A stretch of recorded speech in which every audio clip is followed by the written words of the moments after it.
In 1945, Britain won World War II. 11 years later, America picked up a phone, and the British Empire died. Not with bombs, not with armies, with a single threat. Withdraw from Egypt in 48 hours, or we collapse your currency. Britain surrendered. An empire that ruled a quarter of the world was finished. This is the story of how America destroyed its closest ally, how Britain launched a secret invasion, and how America crushed them for it, not with soldiers, but with money. But to understand why America turned on Britain, you first need to understand what Britain was fighting for. The Suez Canal. 100 miles of water cutting through the Egyptian desert, connecting the Mediterranean Sea to the Indian Ocean. In 1956, it was the most strategically important waterway on Earth. Before the canal, a ship sailing from London to India had to go all the way around Africa, the Cape of Good Hope, thousands of extra miles. The Suez Canal cut that journey in half, but it wasn't just about distance, it was about oil. By 1956, 2/3 of Europe's oil flowed through the Suez Canal.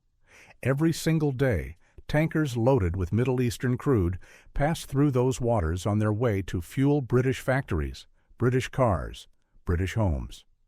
Britain didn't just use the canal. Britain owned it. In 1875, the Egyptian ruler got himself into debt. Desperate for cash, he sold his shares in the Suez Canal Company to the British government for $4 million. Overnight, Britain became the canal's largest shareholder. 7 years later, British troops moved in. They didn't leave for 74 years. The Suez Canal was the jugular vein of the British Empire. Control the canal, and you controlled the trade routes that made Britain rich. For decades, Egypt was a British puppet state. An Egyptian king sat on the throne, but British advisors pulled the strings. Then came Gamal Abdel Nasser. Young, charismatic, a military officer who'd watched his country humiliated by foreign powers his entire life. In 1952, Nasser led a coup. The Egyptian king fled. Suddenly, Britain's comfortable arrangements started falling apart.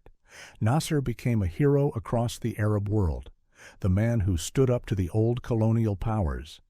The British hated him. They called him a dictator, a demagogue, the new Hitler. Prime Minister Anthony Eden became obsessed with Nasser. Eden would call his staff in the middle of the night to rant about Nasser. His wife later said that Suez consumed him completely. But there was a problem. Britain was broke. Britain had won World War II, but the victory had bankrupted them. By 1945, Britain owed $14 billion to creditors around the world, and they were still paying it back. Britain's entire economy depended on American goodwill, American loans, American support. And America did not want Britain to attack Egypt. President Dwight Eisenhower was facing an election in November 1956. The last thing he wanted was a war in the Middle East. He sent message after message to Eden. Don't attack, don't use force. Eisenhower warned that military action would push Egypt into the arms of the Soviet Union, that it would look like old-fashioned colonialism. Eden didn't listen. He was convinced that once the operation succeeded, America would come around. They always did, didn't they? But Eden needed help. Britain's military wasn't strong enough to invade Egypt alone. So he turned to France. France was fighting rebels in Algeria, and Nasser was supporting them. The French wanted Nasser gone just as badly, but even together, they needed something else. They needed a trigger, an excuse. They needed Israel. To understand how this conspiracy would destroy the British Empire, we must examine the economic trap that was already closing around Britain, and why Anthony Eden, physically deteriorating and mentally consumed, couldn't see it coming. October 22, 1956, a villa in Sèvres, outside Paris. 3 delegations arrived in secret: British, French, Israeli. The conspiracy was so sensitive that when it was over, the British Prime Minister would order every copy of the agreement destroyed. One copy survived. The Israeli Prime Minister slipped it into his vest pocket and kept it. For 30 years, Britain denied this meeting ever happened. The document proved they were lying. The plan was elegant and utterly dishonest. Israel would attack Egypt. They'd claim it was about border security. Then Britain and France would step in as peacekeepers. They'd issue an ultimatum to both sides: stop fighting and withdraw from the Canal Zone. They knew Egypt would refuse. That was the point. The refusal would give Britain and France their excuse. They'd invade to separate the combatants and protect the canal. They called it the Protocol of Sèvres. Israeli Prime Minister David Ben-Gurion signed it. French Foreign Minister Christian Pineau signed it. For Britain, a deputy secretary named Patrick Dean signed it. Anthony Eden wasn't even there. Plausible deniability. When the meeting ended, Eden ordered every British copy destroyed. But Ben-Gurion kept his. 30 years later, that vest pocket document was the proof. Britain's Prime Minister had launched a war based on a lie. October 29, 1956, Israeli forces poured into the Sinai Peninsula. It worked exactly as planned. Israel's troops raced toward the canal. The next day, Britain and France issued their ultimatum. Israel and Egypt must both withdraw to positions 10 miles from the canal. Both sides had 12 hours to comply. The ultimatum was absurd. Israel wasn't at the canal yet. They were asking Egypt to pull back while Israel advanced. Nasser refused. Of course he did. That was the plan. On October 31st, British and French planes began bombing Egyptian airfields. Within days, the Egyptian Air Force was destroyed. On November 5th, paratroopers landed at Port Said. British and French naval forces began their assault. Militarily, it was a complete success. Egyptian forces were collapsing. The canal was within reach.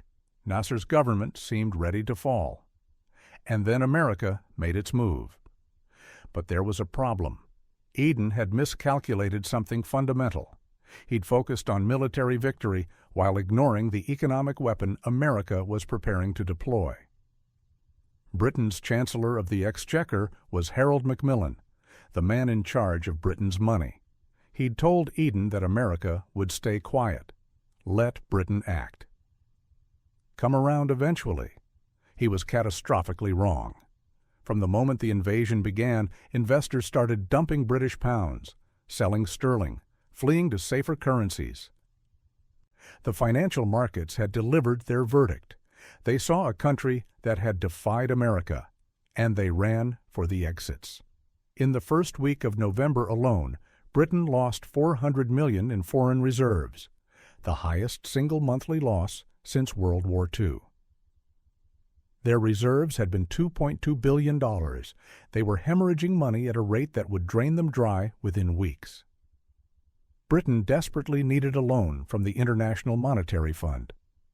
But the IMF needed American approval. And Eisenhower said no, not just no. He went further. He ordered his Treasury Secretary to prepare to sell America's holdings of British government bonds, billions of dollars worth. If America dumped those bonds on the market, the pound would collapse entirely. Britain wouldn't just face a financial crisis. They would face economic annihilation. No imports, no food, no oil. And Eisenhower made sure Eden knew exactly what was coming. Harold Macmillan walked into the cabinet meeting on November 6th and delivered the news. America wasn't just refusing to help. America was threatening to destroy them. 24 hours earlier, Britain had been winning. Port Said had fallen. Generals told Eden the entire canal could be secured within 24 hours. Victory was right there. But the financial reports told a different story. $400 million gone in 1 week. At this rate, Britain's reserves would be completely exhausted within 6 weeks. If the Americans sold their sterling bonds, the collapse would happen in days. Britain faced a choice that would end their empire: continue the military campaign and watch the pound collapse, plunging Britain into economic chaos. Or surrender to America's demands and accept the end of Britain's status as a global power. But Eden wasn't thinking clearly. What the British public didn't know was that their Prime Minister was physically falling apart. A botched surgery 3 years earlier had damaged his bile duct. Throughout the crisis, he'd been running fevers as high as 106 degrees Fahrenheit. To function, he was taking opioids for pain, barbiturates to sleep, and amphetamines to stay awake. His own doctors admitted he was barely sleeping 5 hours a night. Mood swings, erratic behavior, judgment impaired by chemicals. This was the man who had gambled Britain's future on a secret conspiracy. And this was the man who had just lost everything. November 6, 1956, the same day as the U.S. presidential election. British and French troops had successfully invaded the Canal Zone. But in London, the cabinet room felt like a funeral. Macmillan presented the numbers. Britain's foreign exchange reserves were collapsing. Without American support, without access to IMF loans, Britain would be bankrupt within weeks. The irony was brutal. Britain controlled the canal militarily, but couldn't afford to keep it. Eden faced the full weight of what he'd done. He'd launched a war to preserve British power. Instead, he'd given America the perfect opportunity to demonstrate that Britain was no longer a great power at all, just a client state that survived on American loans. At 5 p.m. on November 6th, Eden ordered a ceasefire. Britain would withdraw. The military commanders were stunned. They were winning. Victory was hours away. But it didn't matter. America had found a weapon more powerful than any army. The financial weapon. The weapon that couldn't be resisted with tanks or planes. By December 22nd, every British and French soldier was gone. UN peacekeepers took their place. Egypt kept the canal. Nasser was stronger than ever, and America had proven something that would reshape the world. Military power meant nothing without economic power. Total reserve losses during the crisis were $655 million. This contrasted with a gain of $56 million in the first 7 months of 1956. Britain had hemorrhaged more than 11 times their previous gains in just 4 months. The Suez Crisis revealed what historians call the Suez Moment, the precise instant when Britain's subordinate relationship to American power became undeniable. Britain could no longer act independently on the world stage. Anthony Eden was destroyed. After the ceasefire, Eden fled to Jamaica to recover. His colleagues said he needed rest. What they didn't say was that he'd had a nervous breakdown. On January 9, 1957, Anthony Eden resigned as Prime Minister. His doctors told him his life was at risk if he continued, but everyone knew the truth. Suez had killed his career. He was replaced by Harold Macmillan. The man who'd been wrong about everything was now Prime Minister. The man most responsible for the disaster became the leader. Politics has no justice. The British people paid the price. Austerity measures lasted for years. The dream of maintaining a global empire died at Suez. Within a decade, most of Britain's remaining colonies gained independence. Not because Britain chose to grant it, but because Britain could no longer afford to keep them. The crisis taught the world a lesson about the new hierarchy of power. America was the superpower now. Britain was a junior partner at best. The tragic irony was that Eden had built his entire reputation on standing up to dictators. In the 1930s, he'd resigned rather than appease Mussolini. He'd been Churchill's right-hand man during the war against Hitler. But Nasser wasn't Hitler, and 1956 wasn't 1938. Eden couldn't see the difference, and that blindness cost him everything. The pattern reveals something crucial about how empires end. They bleed out slowly, exhausted by wars they can't afford, sustained by loans they can't repay, until one day the money runs out. Britain won World War II, but lost the peace. The debt from that victory created a financial fragility that no amount of military force could overcome. This teaches us that economic power trumps military power. The strongest army means nothing if you can't pay for it. Today, we see the same pattern.